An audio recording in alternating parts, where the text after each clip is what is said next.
Dear students, Namaskar. As all of you aware that previously we were discussing the important chapter, that is amendment under Article 368. So far we have got discussed two important decisions or two important case law decided by the Supreme Court, that is Sankri Prasad and Sajan Singh case. And as we discussed that in Sankri Prasad Sajan Singh case, in the Supreme Court, which had reiterated the approach propounded in Sankri Prasad and held that the Parliament had power to amend the fundamental rights under Article 368 of the Constitution. As we discussed that under 17th Constitutional Amendment of the Constitution, around 44 constitutional uh, amendment acts were added to the constitution or added to the ninth schedule, and out of all those 44, one one act which was related to the Punjab Land Tenure Act was challenged by Golaknath, or on the name of L.C. Golaknath versus State of Punjab in 1967. As perhaps you know, the as we discussed in Sajan Singh case, that there were two uh, minority views. It was Justice Hidayatullah and Justice Mudholkar, which had a minority view, which had a decent view, and because of that decent view, because of that minority view, uh, perhaps the people encouraged by the above stated remarks of the two judges, as we discussed, that one had shown the sheets for Golaknath and another judge had shown the sheets for uh, Keshwarand Bharti. So, because of the opinion of these two judges, the question whether any of the fundamental rights could be abridged or taken away by Parliament in exercise of constituent power under Article 368 of the Constitution was raised in Golaknath in 1967. Again, the constitutional validity of 17th Constitutional Amendment was challenged in a very vigorous and determined manner. And it was the team of 11 judges uh, who had participated in the decision, and they uh, divided into 6 to 5, means that the majority judgment was delivered by 6 to 5 ratio, and the majority judgment was delivered by the team of the then Chief Justice, Justice Shubha Rao. Here the majority now overruled the earlier approach which was taken in Shankri Prasad and Sajan Singh case, and held that the fundamental rights were non-amendable through constitutional amendment under Article 368 of the Constitution, and while minority upheld the reasoning or of reasoning adopted by the court in the two earlier decisions in Sankri Prasad and Sajan Singh. The majority now took the position that fundamental rights occupy a transcendental position in the constitution, means that the fundamental rights are the beyond the reach of the parliament, so that no authority functioning under constitution, including parliament, exercising the amending power under constitution under 368, would be competent to amend the fundamental rights which had taken place since 1950. So it was the court, that the majority was worried at the numerous amendments of fundamental rights which had taken place since 1950.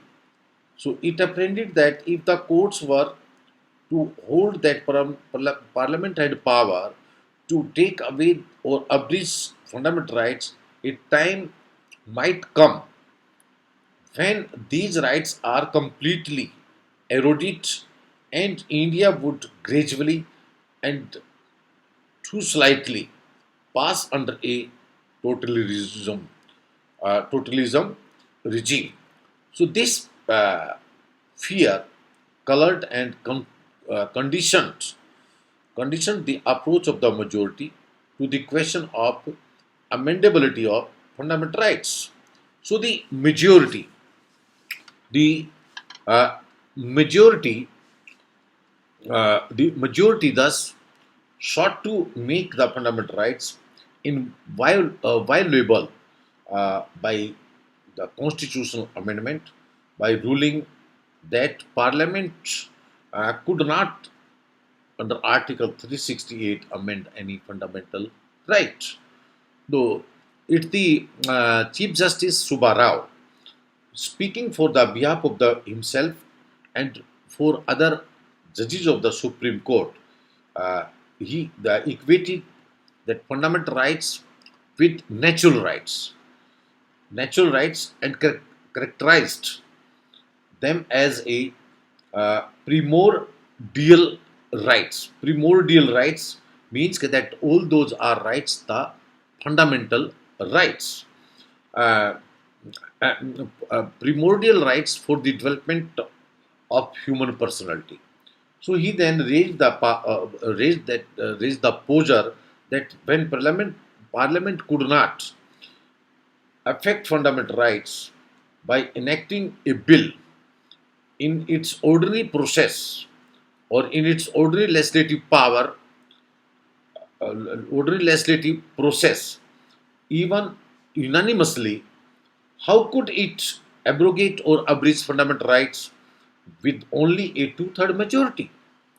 While article of less significance requires consent of majority of states, can fundamental rights be amended without such uh, consent? So the Chief Justice developed the following line of argument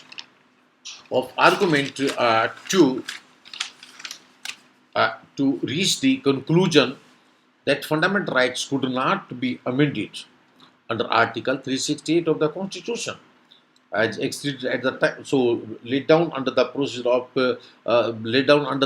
for constitutional amendment, and can confer a substantive power to amend constitution.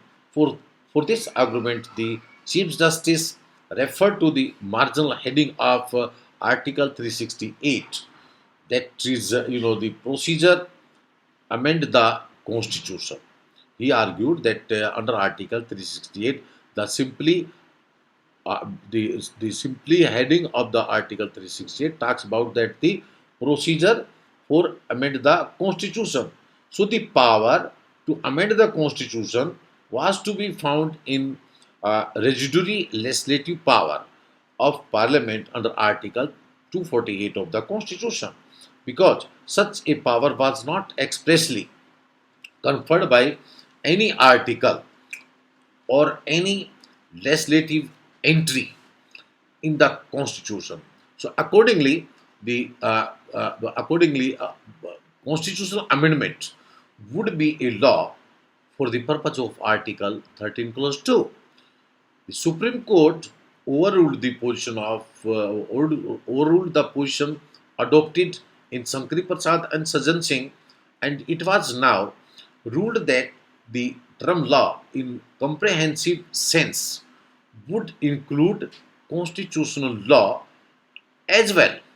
So the Article 13 clause 2 gives an inclusive definition of law, which could take in even constitutional law, the constitutional law, the court formulated its position as follows. First, as follows that the constitutional amendment is a law within the inclusive definition of law under Article 13 Clause 2 of the Constitution, and as the entire scheme of Constitution postulates the inviolability of Part 3rd thereof, Article 368 shall not be so construed to destroy the structure of Constitution. So under Article 368, a constitutional amendment is to be enacted by following procedure, which is very similar to the procedure for making the law. The fact that the larger majority and in case of amendment of some articles, even ratification by states legislatures are provided for and would not make the constitutional amendment the less of the law. So, therefore, the amendment made under Article 368 is a law and subject to Article 13 Clause 2, which says that the state shall not make a law which becomes inconsistent with the provision of fundamental rights. So, at this stage, the five judges invoke the doctrine of prospective overruling because of the two reasons. First, the power of Parliament to amend fundamental rights, and the first and 17th constitutional amendment specifically had been upheld previous by Supreme Court in two decisions, it is Sankri Prasad and Sajan Singh. And during that period, it is the period of 1952 1967, a large number, a large bodies of legislation had been enacted, bringing about an agrarian revolution in India. So this legislation was based on the premise that Parliament had power to amend the fundamental rights. So if the Supreme Court were now to give effect to its view of non-amendability of fundamental rights with retrospective effect and were to hold 17th constitutional amendment void, then it would affect the constitution validity of the various legislation of this legislation and introduce a chaos and unsettled conditions in the country, or means that it could have created a chaos in the Indian legal system. So the present decision was not to invalidate the amendments made so far to fundamental rights, but in future the parliament would have no power to take away the fundamental rights. So here Justice Hidayatullah, and all of you know that Justice Hidayatullah had a had a decent view in Sajan Singh case. So now he was supporting the majority case, majority judgment or majority opinion, and he had appointed his views. In his views, in a separate judgment, held that because of Article 13 was no power to amend well, there was no power to amend fundamental rights, as there was no difference between legislative, legislative and amending processes. So he refused to disturb the past amendments because they had stood for a long time, and people had acquiesced acquiesced in them, or people had uh, people had accustomed on them without any kind of protest in past. So the five minority judges who are who are argued that Parliament had limited power, means that they had the view or the approach which was propounded in Sankari Prasad and Sajan Singh case. So the five minority judges delivered three separate opinions and upheld the power of Parliament to amend fundamental rights. So uh, their fear was that the constitution would become static if no such powers uh, were were accepted to parliament, means that no power were accepted to the parliament, then the constitution would become static. And whereas the framers had accepted that the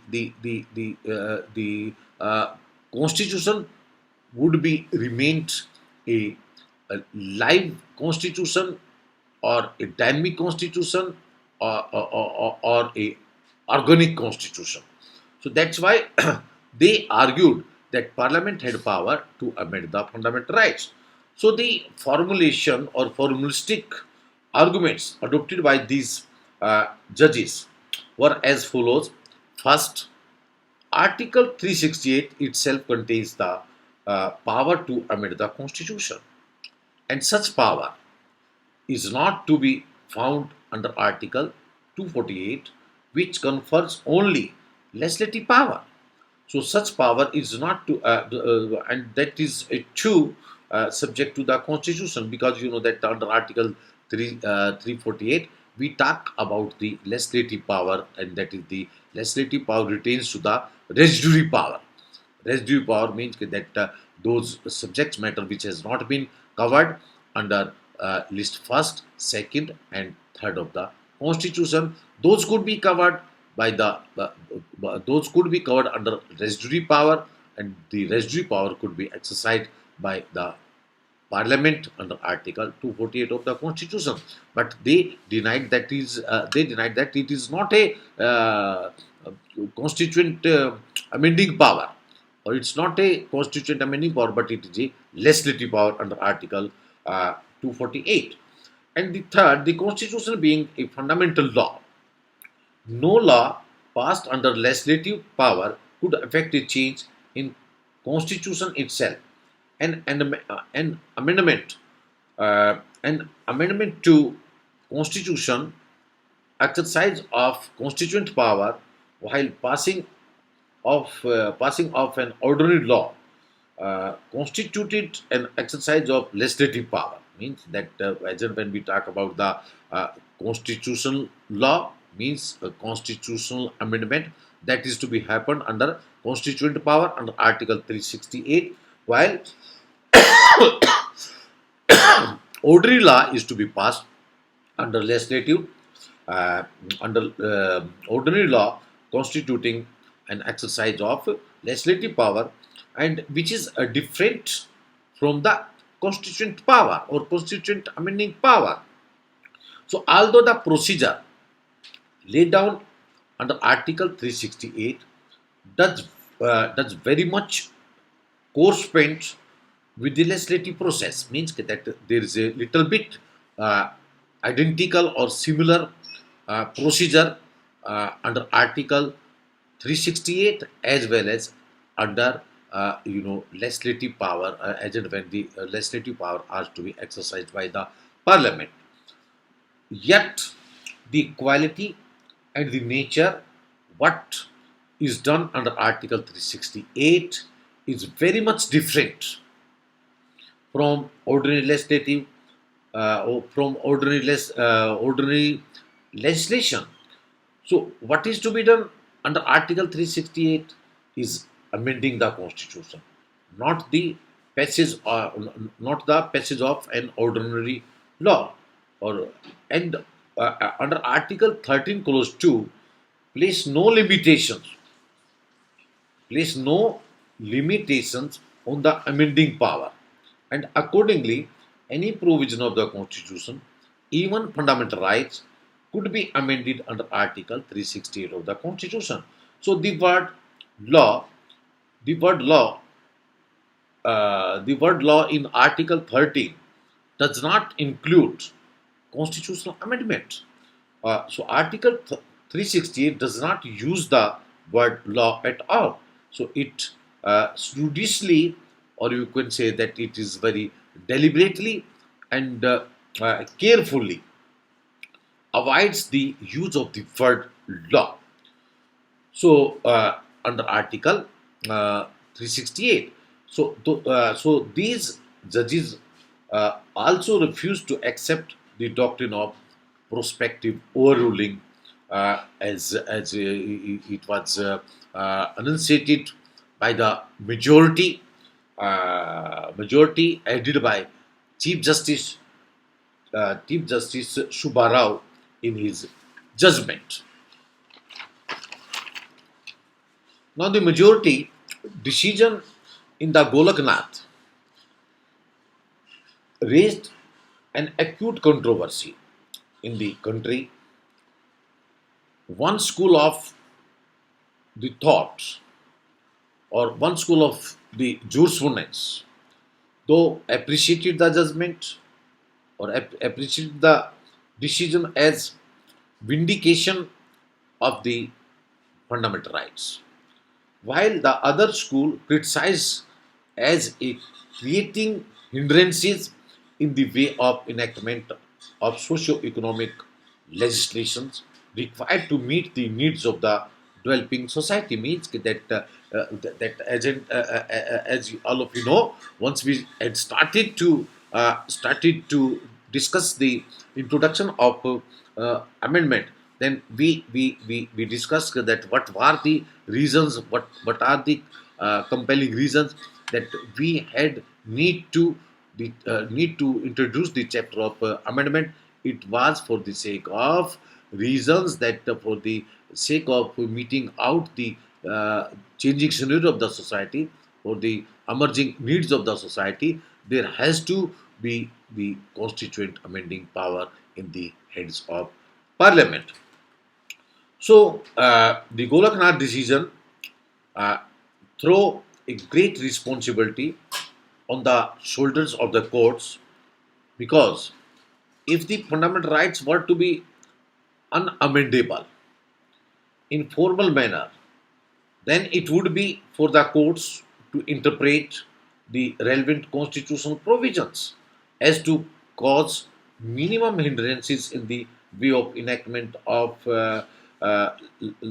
legislation designed to ameliorate the condition of poor masses. Means that in case if the parliament desired to introduce a to dispense in socio-economic justice, then and in case in the light of in the light of the Golaknath judgment, it would have created it would create obstacles and hindrances for dispensing the uh, socio-economic justice, because now the fundamental rights were declared unamendable. And and all of you know that in my previous classes also, I always give a reference the the classification of two laws, which was given by given by uh, Jeremy Bentham. One is the expositorial law, and another is the censorial law. And here, the expositorial law means what the law is, and censorial law means what the law ought to be. So the fundamental rights can be reflected under the heading of expositorial law, whereas the directive principles could be reflected under the heading of censorial law. So, as we have got discussed several times, or so many times, that there had been here, what was the conflict? Conflict between is and ought, and uh, is and ought. And I have got mentioned so many times that there had been conflict between is and ought, have been conflict between is and ought is being conflict between is and ought, and will remain conflict between is and ought because of the emerging issues and challenges of the society,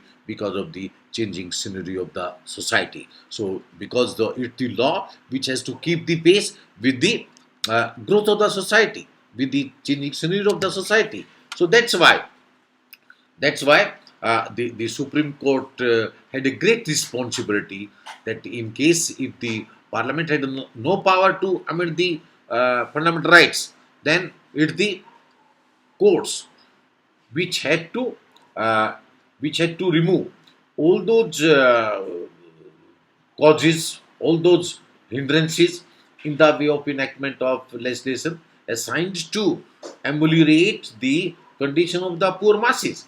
So, in such a context, the institution of judicial review as method of adapting and adjusting uh, constitutional uh, text to be contemporary socio-economic needs of the country would assume a far greater significance than it had ever uh, ever commended. Hitherto, when the fundamental rights could have been formally amended with ease, that the courts could have copped up, or could have, sorry, copped with such a demand on them is very aptly illustrated by the history of judicial review in the US also, as particularly in the post New Deal era, and as well as in India also after the year of 1978, as I got mentioned. You know that that year had been remained a very significant and prominent year because of the decision delivered in Meenka Gandhi case, which talks about that the procedure ought to be just, fair, and reasonable. Yeah. So now it was the decision, ultimate the crux of the decision, that in Golaknath, the Supreme Court had overruled its earlier two decisions, uh, particularly the Shankri Prasad and your Sajan Singh, prospectively, not retrospectively. And here, the Supreme Court had not declared 17th constitutional amendment invalid or unconstitutional.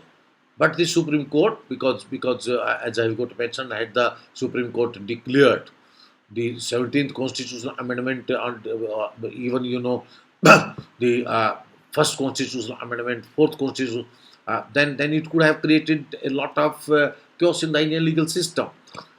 So here, the Supreme Court avoided that kind of dilemma or that kind of chaos, and uh, and now the crux of the decision, that in future the Parliament would have no power to take away or the abridge the fundamental rights of the citizens. And now again, you know that it was little bit set back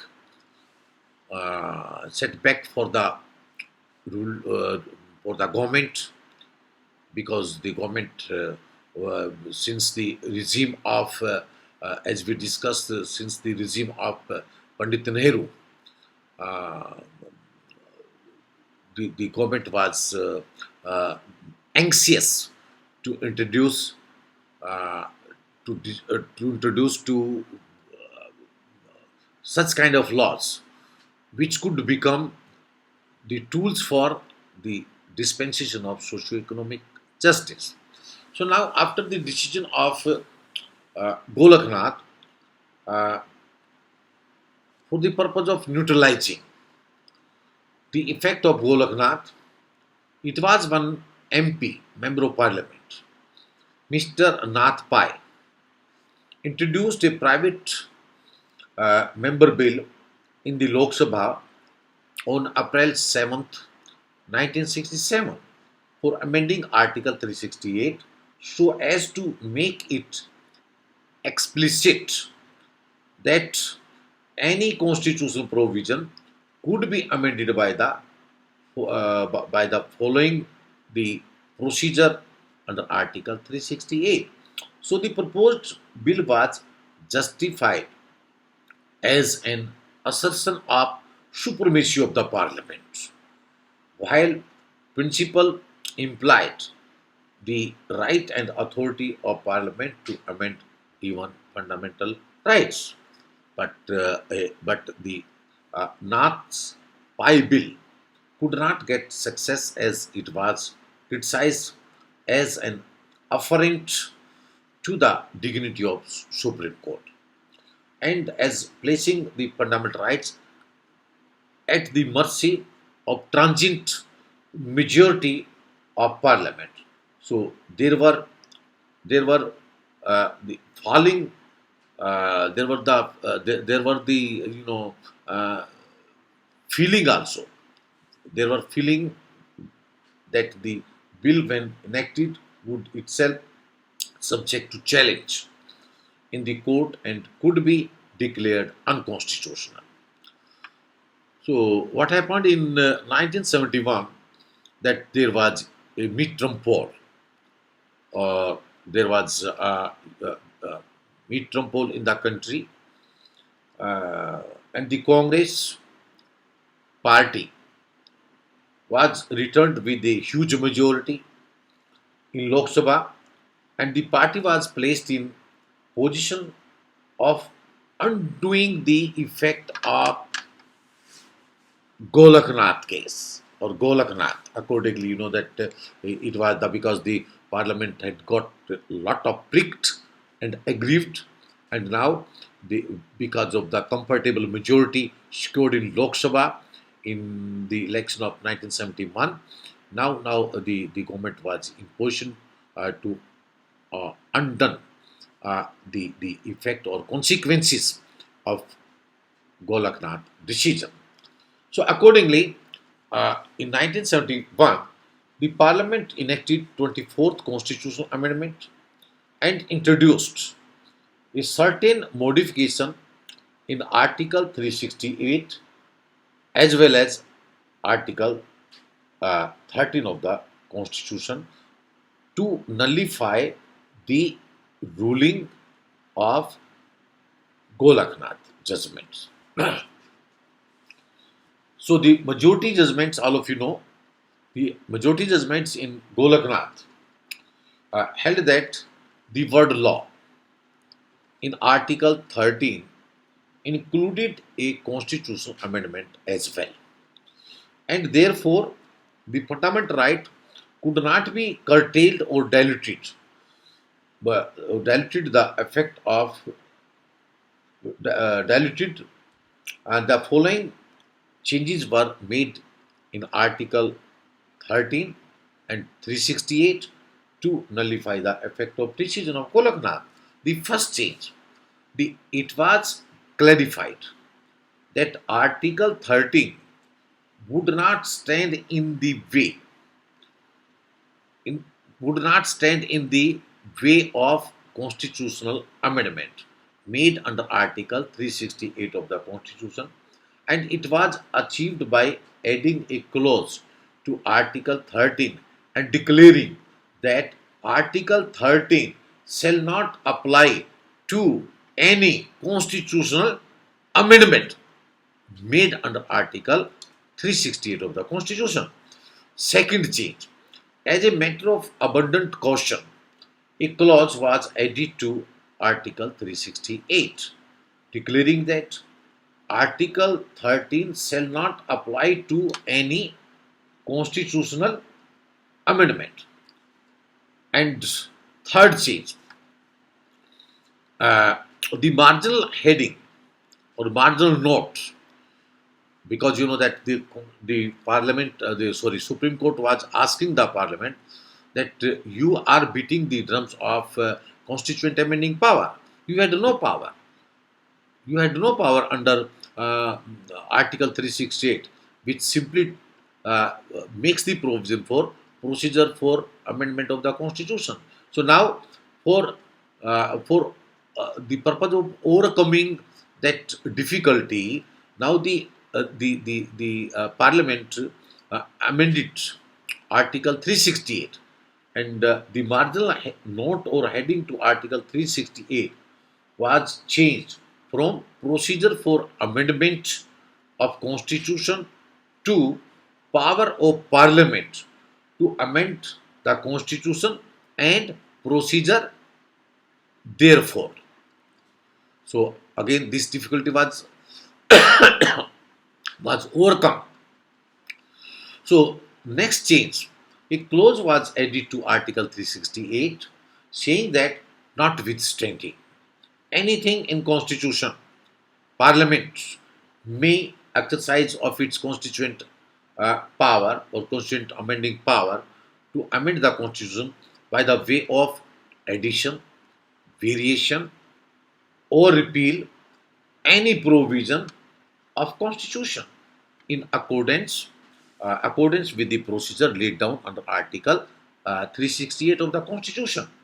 So the addition of clause was designed. The addition of clause was designed to make an express grant of power to Parliament to amend any part of the Constitution, including fundamental rights, because the Golaknath case ruled that Parliament had no power, and Parliament would have no power to amend the Constitution, to amend the fundamental rights. Now the Parliament restored its constituent amending power in relation to amendment of fundamental rights. So it had been argued by because it has been argued by the Chief Justice Shubbarao in Golaknath case that since Article 368 did not expressly authorize curtailment of fundamental rights, such curtailment must be out of reach of the amending power. So a view had been expressed in Golaknath that there was no difference between ordinary law and constitutional amendment. To prove this point, it had been pointed out that the presidential power to assent or not to assent was similar. In both the cases, means in an ordinary law and in uh, ordinary law made under legislative powers and the law, or you could say and the law to amend the constitutional amendment or the constitutional amendment. To meet this argument, so it was clarified that once a constitutional amendment bill is passed by both houses of the parliament by the requisite majority in accordance with the procedure under Article 368, the President would have, in case of constitutional amendment, the President would have no option but to give his assent to it. But, but in case of ordinary law, the President does enjoy a choice either to give or refuse to give its assent or to refer it back to Parliament for reconsideration. So, in case of constitutional amendment bill, it would be obligatory on the President to give his assent thereto. Thus, a differentiation was now sought to be made between ordinary law and a law to amend the constitution or constitutional amendment was removed, was made. Means that in case if the constitutional bill had been passed by the requisite majority, then the president would have to uh, give his assent. He could not refuse. But in case of ordinary law, he may he may not, or he may ask to reconsider. The next problem which was arisen because had been arisen because of the decision of Golaknath, it was related to the compensation. That the issue was related to the adequate compensation or inadequate compensation. So here the parliament introduced another constitutional amendment, that was the 25th constitutional amendment. And the salient features of 25th constitutional amendment were as follows. The word amount was the word amount was substituted for the word compensation in Article 31 clause 2, because the Article 31 clause 2 was talking about the word compensation. Now it has been replaced for amount. So this was done to remove any contention that government was bound to give adequate compensation for any property acquired by the government or by it. And the next change was made by 25th constitutional amendment, that was also very significant, that the article 19 clause 1 clause f, which talks about that the right to property is the fundamental rights. Now article 19 clause 1 clause f was delinked. It was delinked from article 31 clause 2. A new provision of article 31c. For your kind information, uh, so far we discussed two important changes under article 31. One was 31a, another was 31b, and now third one is the 31c. So it was 31c was inserted only by the virtue of 25th constitutional amendment. So a new provision of 31c would not was inserted or was added to the constitution, saying that article 14, article 19, 19 means article 19 clause 1 clause f, and article 31 would not apply to a law enacted to enforce the provision of article or provision of directive principles under article 39b and c. Now, as we discussed, that article 39b talks about the equitable distribution of material resources, equitable distribution and ownership of material resources, and article 39c clause c talks about to restrict the concentration of money in few hands or one hand. So the now, for the sake of socio-economic reforms or socio-economic uh, justice, now the article 31c was inserted, and that and it was made the provision that article 14, 19 and 31 would not apply to a law enacted to, it was the one part of article 31c, that the directive principle under Article 39B and C will be having primacy over the fundamental rights under Article 14, 19, and 31. 31.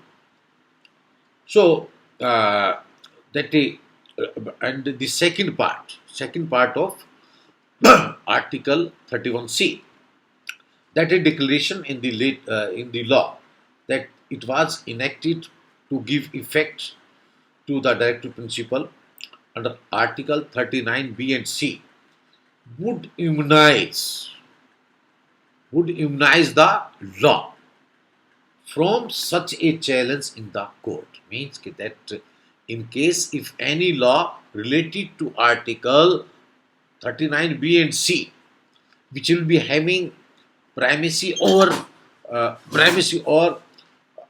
fundamental rights under Article 14, 19, and 31, that will become or that would become immunized from the judicial scrutiny or from the challenging in courts. So the state law and that law, it could claim immunity from challenge only after receiving the assent of president, and the effect of the clause was quite far-reaching. It was very quite far-reaching. Why it was quite far-reaching? Hitherto, all of you know that it was the directive principle which had been considered, which has been treated uh, subordinate or subservient to fundamental rights. But now this relationship, this relationship was, or this relationship was totally reversed. So now the directive principles contained under Article 39B and C were given primacy over fundamental rights under Article 14, 19, and 31. So we can say that again it's another constitutional amendment, means the 25th constitutional amendment thus further diluted the uh, right to property, right to property. And now again uh, this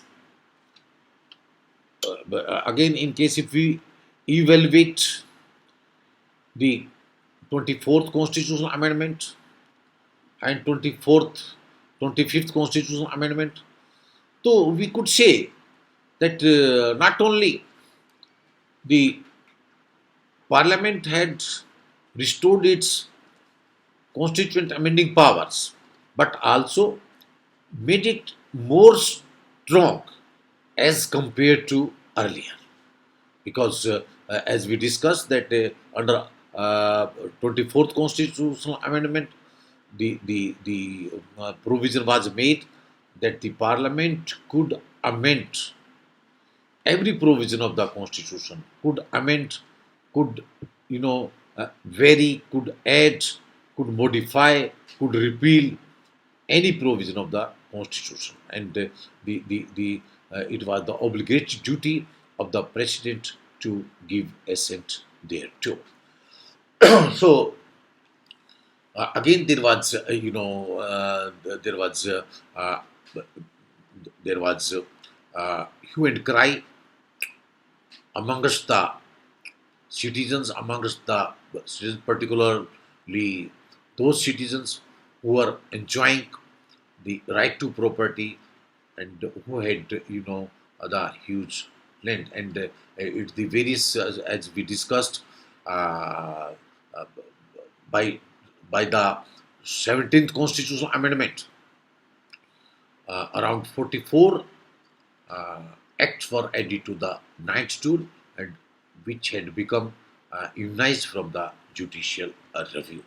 So and after 24th and 25th, now again the parliament had become more strong, and now the various state legislatures had started to introduce the uh, various socioeconomic uh, socioeconomic laws which were meant for agrarian reforms or land reforms, etc. So what happened that in 1973 it could be as you know that it was expected that as it was happened after Sajan Singh, uh, because of the two decent opinion given by the two eminent judges of the Supreme Court.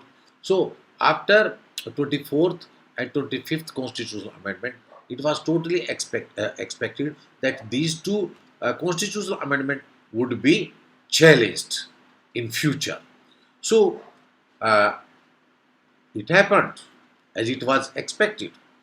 So both the constitutional amendment 24th and 25th was challenged in Supreme Court through writ petition under Article 32 of the Constitution in the case of Keshwananda Bharati versus State of Kerala.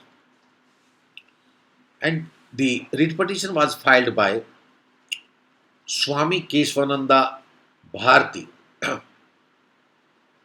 was the chief of Mutt or the Mutt chief in Kerala.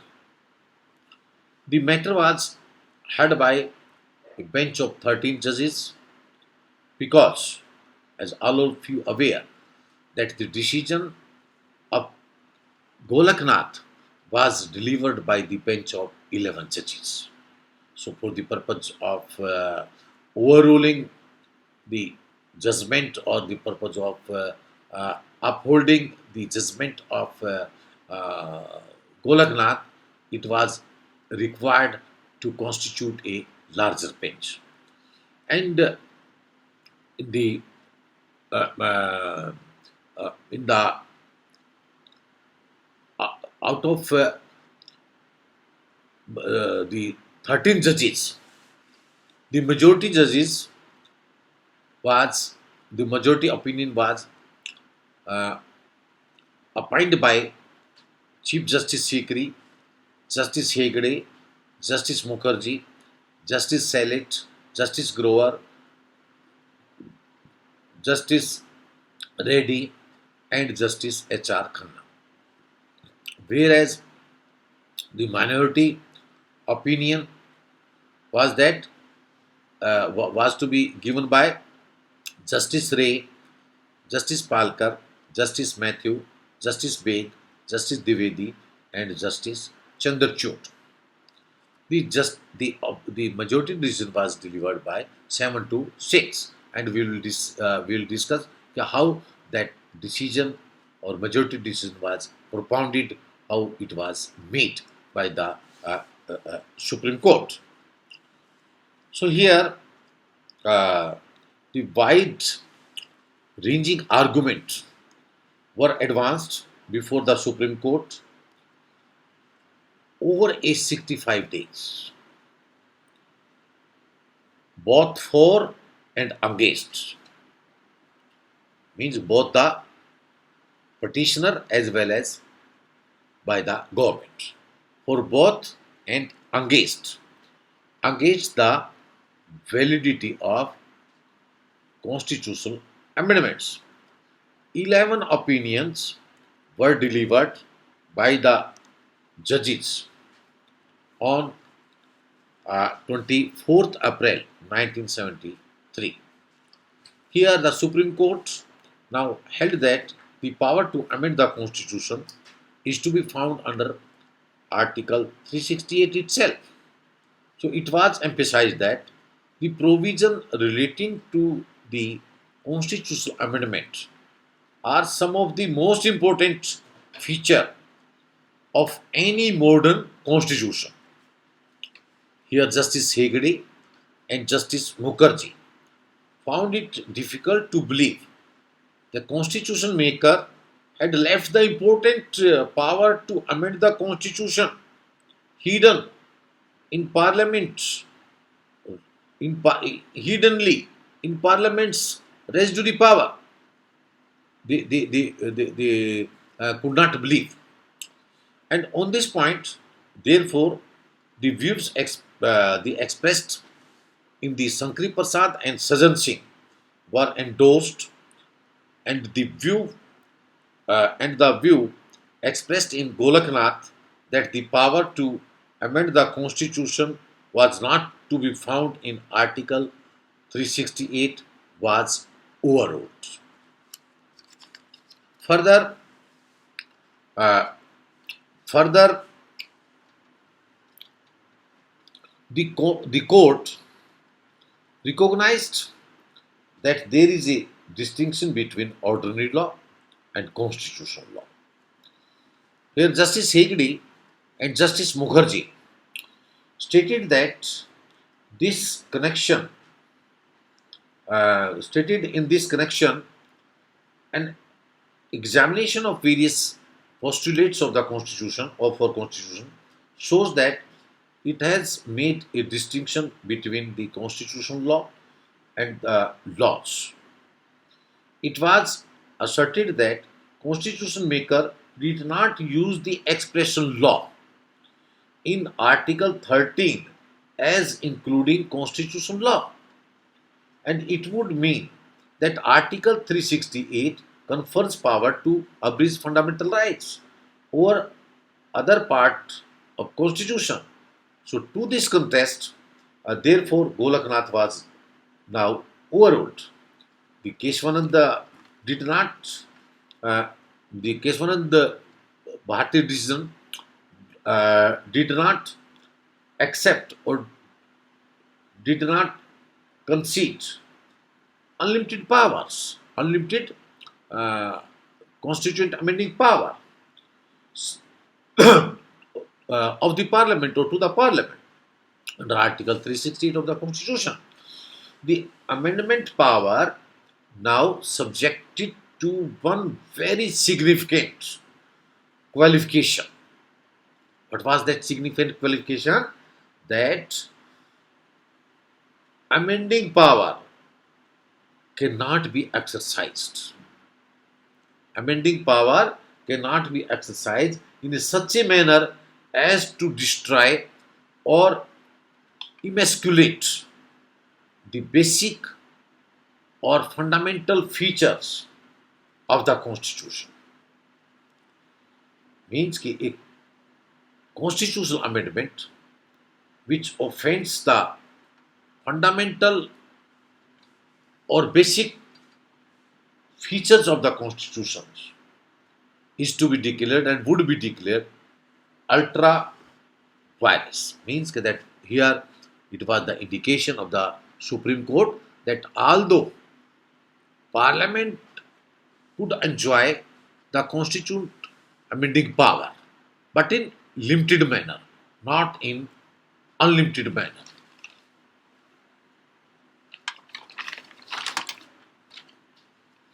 And here the Supreme Court held, because what was the argument of the majority opinion, that had the Parliament been conferred unlimited power, they could have and would have always apprehension and opportunities, apprehension of opportunities or the opportunities to destroy or emasculate or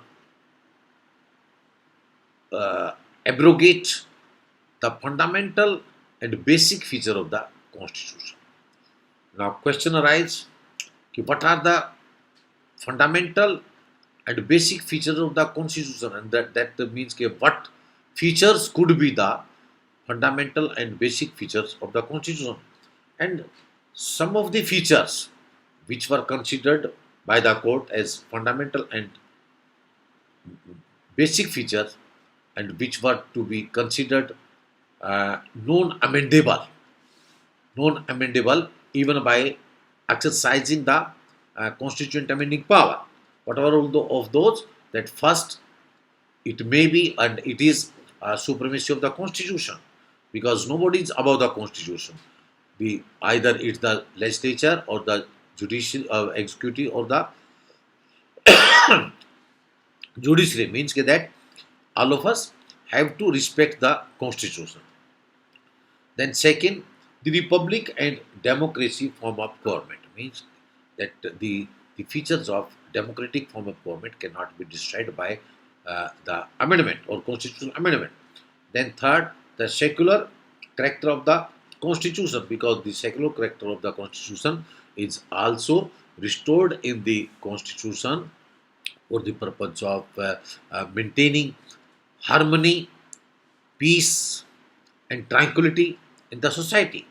Then fourth one is the separation of powers between legislature, executive, and judiciary. And third one is the uh, federal character of constitution, means that the federal principles which has been retained in our constitution under seventh schedule and under seventh schedule, all those have to be respected by the parliament, and all those could not be uh, amended except according to the procedure laid down under Article 368 of the Constitution. So, therefore, it means that while Parliament can amend any constitution provision by virtue of Article 368, but such power is not absolute and unlimited. And the court can still go into the question whether or not a constitutional amendment destroys the fundamental and basic features of the constitution. If the constitutional amendment does so, it will be the constitutional amendment, or it will be the constitutionally invalid. The two-third majority in parliament may not represent the majority of the votes of the people in the country. This means that there are inherent and implied limitations on the power of power of amendment power of amendment under Article 368 of the Constitution. So, what is fundamental and basic feature of the Constitution? Again, we can say that it is a very moot point.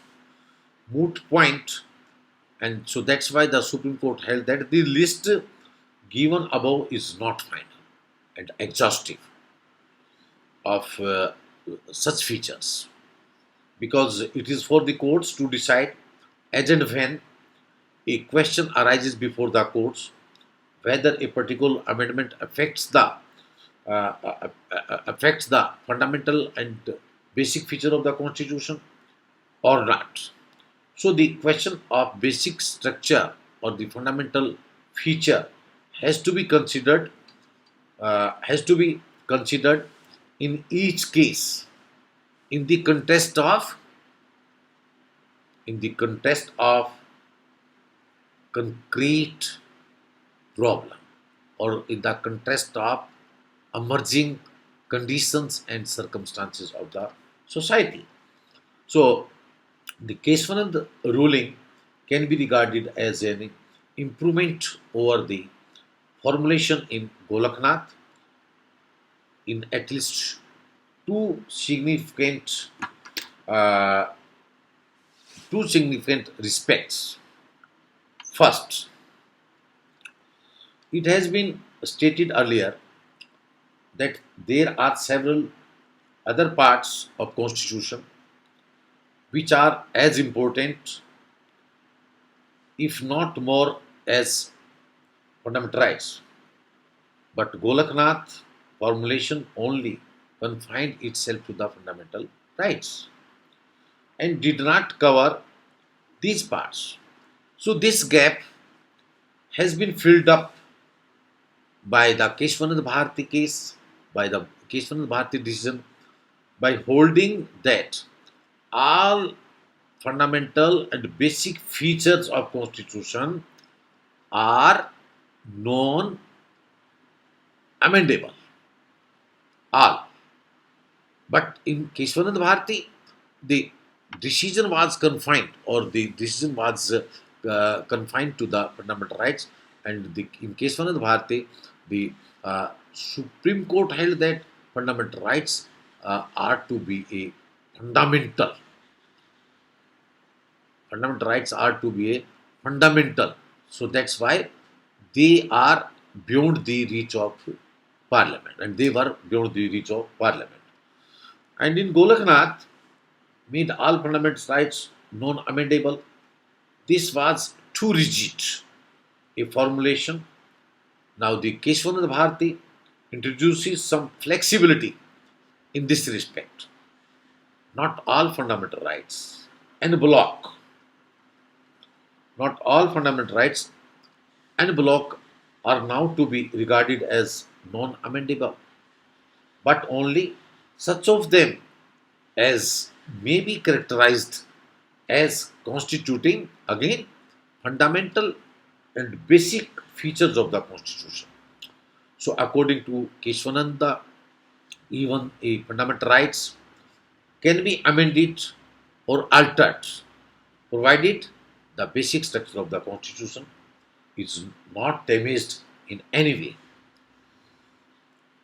And it is for the court to decide from case to case, as to which fundamental right is to be treated as fundamental or basic structure of the constitution. As in case of 13 judges, as we discussed that the case was decided, or the 13 judges bench participated in making the decision, or participated in the making the decision. In what happened, that out of 13, amongst the 13, 6 divided, and other 6 were also divided. The 6, or you could say the 6 were divided in one group. That group was headed by the Chief Justice, the then Chief Justice Sikri, and the other 6 were divided in the group. And you know, the group of Chief Justice Sikri was in opinion that the Parliament had constituent amending power, but those power are not absolute and unlimited. Those power are limited power, and those are subject to the non-amendable of basic structure of the constitution or basic feature of the constitution. But the other group, which was headed by Justice Ian Ray, that group was appoint, or had appoint, that the Parliament had unlimited power. But here, one justice, it was Justice H.R. Khanna. So far, he had not participated in any decision, but ultimately, although he supported the view of the majority group headed by Chief Justice Sikri, Chief Justice Sikri, and Chief Justice Sikri, which ultimately, you know, uh, we can say that as and when Mr. H.R. Khanna supported the group of then Justice Sikri, which was in favor of limited powers, in favor of constituent amending limited powers. Mr. Justice Khanna, as and when he supported, now he tilted the balance, because earlier they were divided into 6, 6, and 1. But now he has tilted the balance, and now there was the majority opinion between 7 to 6, and held that Parliament could amend every provision of the Constitution, including fundamental rights, provided basic features or fundamental features or basic structure. But right here, the Justice Khanna particularly held that although the fundamental rights uh, could be amended and could be treated could be treated as a basic structure, but the the Justice Khanna held that the right to property was certainly not a basic structure of the Constitution. So the fundamental right to property has been abrogated. Now Keshwanand Bharati also answers the one question which was left unanswered in Golaknath. What was that question?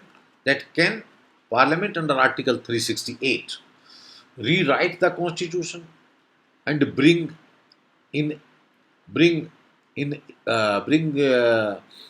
in a new Constitution?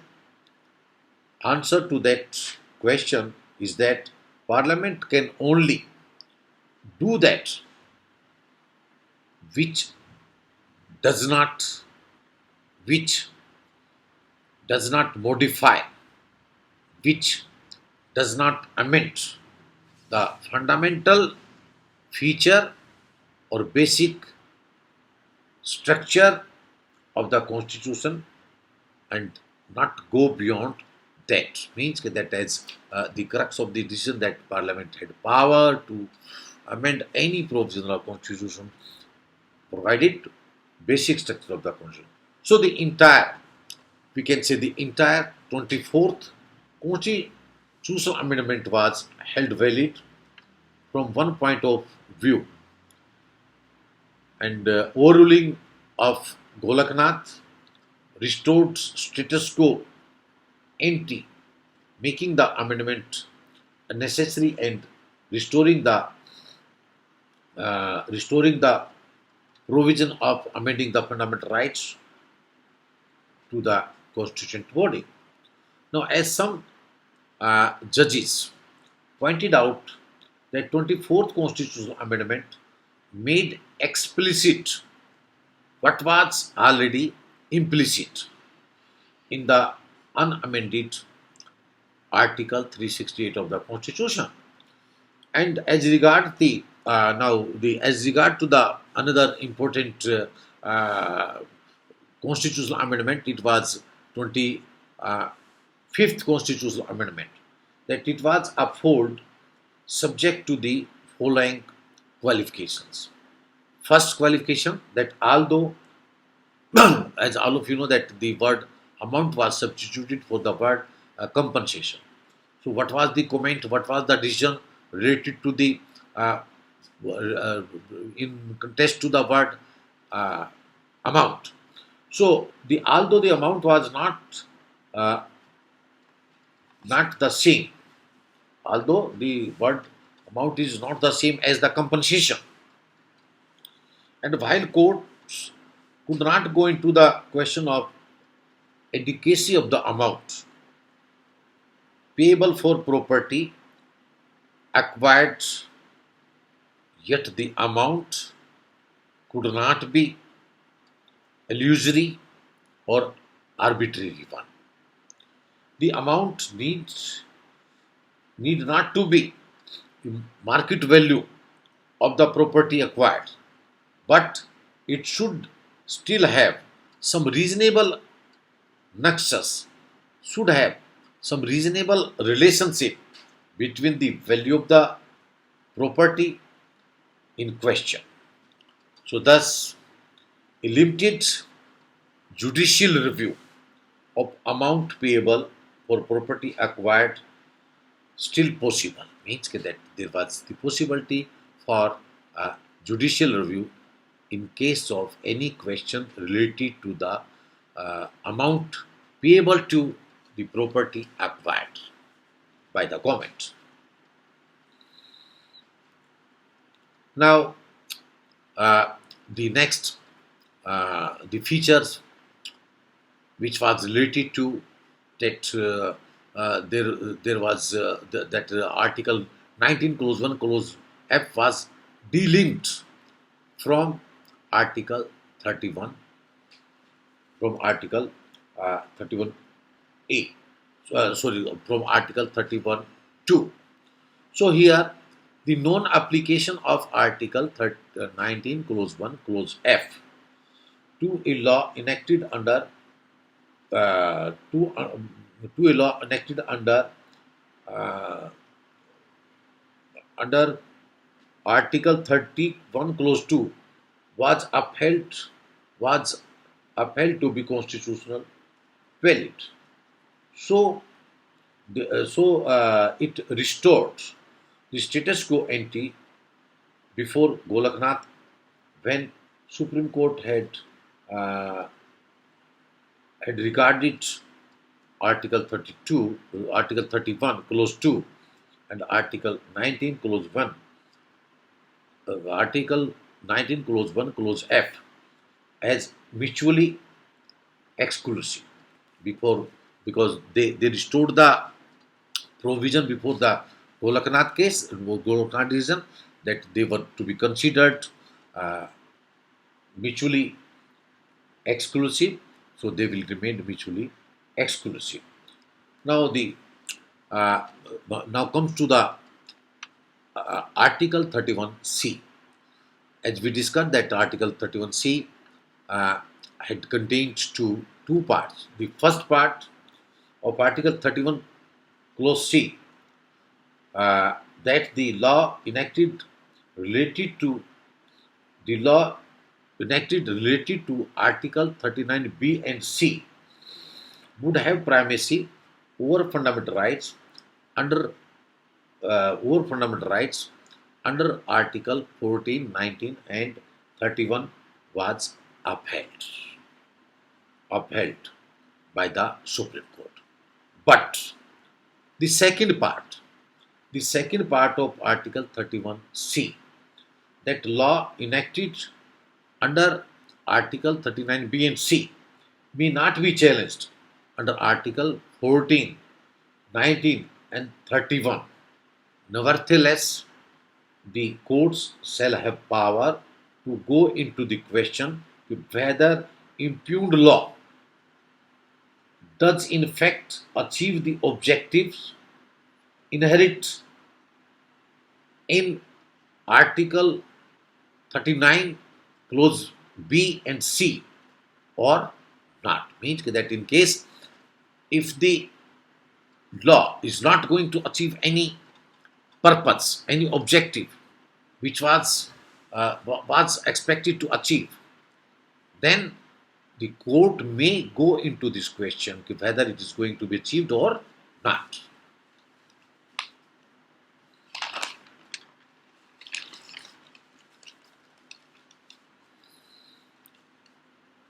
So the formulation evolved in Keshwananda gives a lot of leeway, or it's has given a lot of freedom, amount of freedom to Parliament to make necessary adjustment in the Constitution from time to time in furtherance of country's socio-economic programs.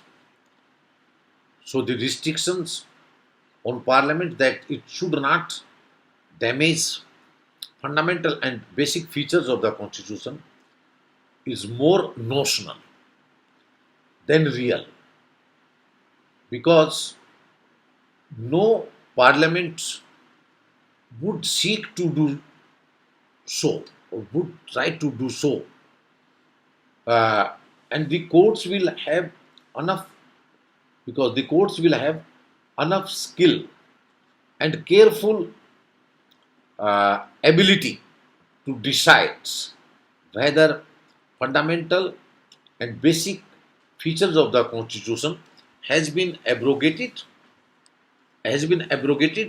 or not by uh, or not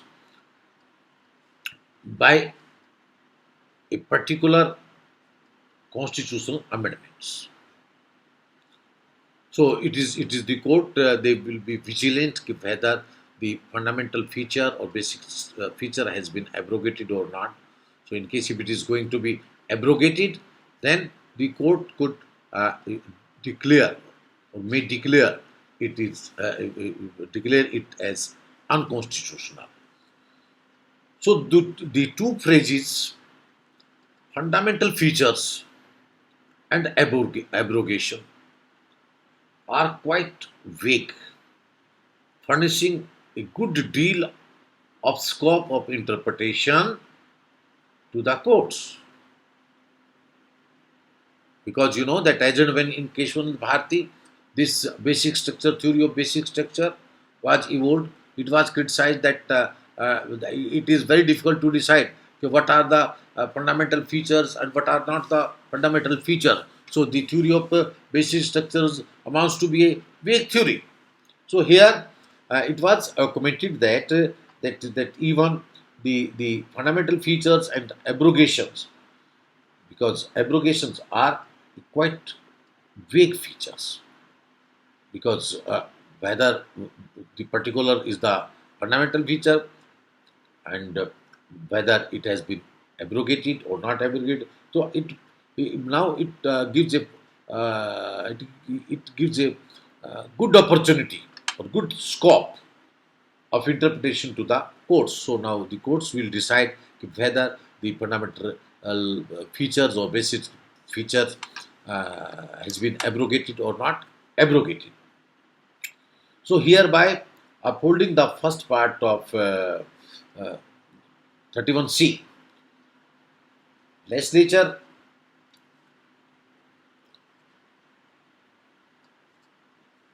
uh, by upholding the first part of Article 31C, legislature have been given power to implement the socio-economic programs. And also it is a welcome feature of the decision that second part of Article 31C, because it avoided the possibility of state legislatures immunizing all sorts of laws from judicial scrutiny or from judicial review. So Keshwanand Bharati illustrated a judicial creativity and the policy making role of Supreme Court a very high order. So the majority just sought to protect and preserve the basic features of Constitution against onslaught of transient majority of Parliament. So the basic philosophy underlying the doctrine of non-amendability of basic features or fundamental features of the Constitution evolved by the Keshwananda Bharati decision or evolved by the Keshwananda Bharati decision uh, by the majority has been beautifully explained by Justice Hegde and Justice Hidayatullah. Justice Hegde and Justice Mukherjee as what was uh, beautifully quoted by these two eminent and intelligent judges of the Supreme Court. They quoted that our Constitution is not mere a political document. It is essentially a social document also. So it is based on a social philosophy, and every social philosophy, like every religion, social philosophy. What is social philosophy? Social philosophy